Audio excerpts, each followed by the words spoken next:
In previous lecture we have to study here what is meant by the unpolarized light. Whenever the light is traveling in all possible direction, now we can show this direction with the help of the two-sided arrow. Now this is known as an unpolarized light. But whenever it get travel through the polaroid, the unpolarized light get converted into the polarized light. Okay, it shows here. First of all, I am showing here the dotted point. This dotted point shows here the unpolarized light.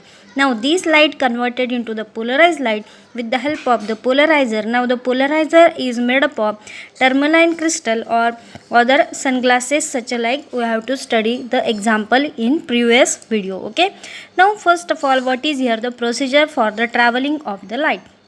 Now whenever we consider, this is nothing but the bulb which containing here unpolarized light. Whenever it passing through the polarizer, now this is nothing but the polarized light, it can travel here the only in a one plane. Now hence we can show here this is nothing but the light which is traveling or which is possible to travel only in a one plane. Now this is unpolarized light converted into the polarized light with the help of the polaroid. Okay, now this is nothing but the polarized light we can get here the from the unpolarized light. We can solve here the equation related to the light.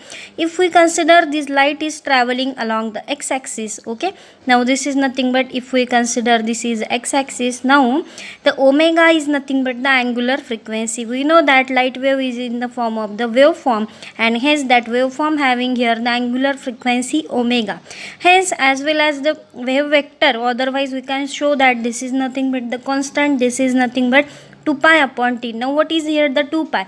We know that whenever the wave travel or we travel here the distance, one crest and one trough, this distance become here the formation of the 2 pi divided by what? Time. Means this is nothing but actually distance upon time. Okay, now this is traveling along the x-axis. We can show here the one equation for the electric field.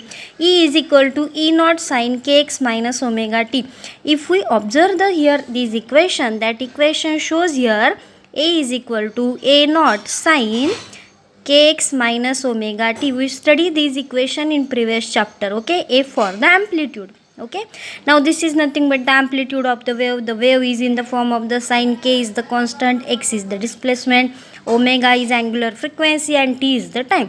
Same equation we have to made here for the electric field. Okay, E is equal to E naught sin kx minus omega t. What is here the E naught? This is nothing but amplitude of the wave. हा काय आहे वेवचा amplitude. We know that the one basic thing, the intensity of the wave directly proportional to square of amplitude. Intensity जी आहे ती directly proportional कोणाला आहे? ॲम्प्लिट्यूडच्या स्क्वेअरला. Means as amplitude increases intensity increases, as amplitude decreases intensity decreases. Take here the some simple example. What is here the amplitude? Amplitude is the maximum displacement of particle from the mean position. mean position पासून असणारी पार्टिकलची maximum displacement. Now this is nothing but the amplitude. हा काय आहे? amplitude. If we consider this is a first wave and this is second wave. If I am drawing here the second wave, this is nothing but the amplitude of second wave. Which amplitude is become greater? This one become greater. Means as amplitude increases, intensity of the wave get increases. Now this is intensity is minimum, but this having intensity maximum.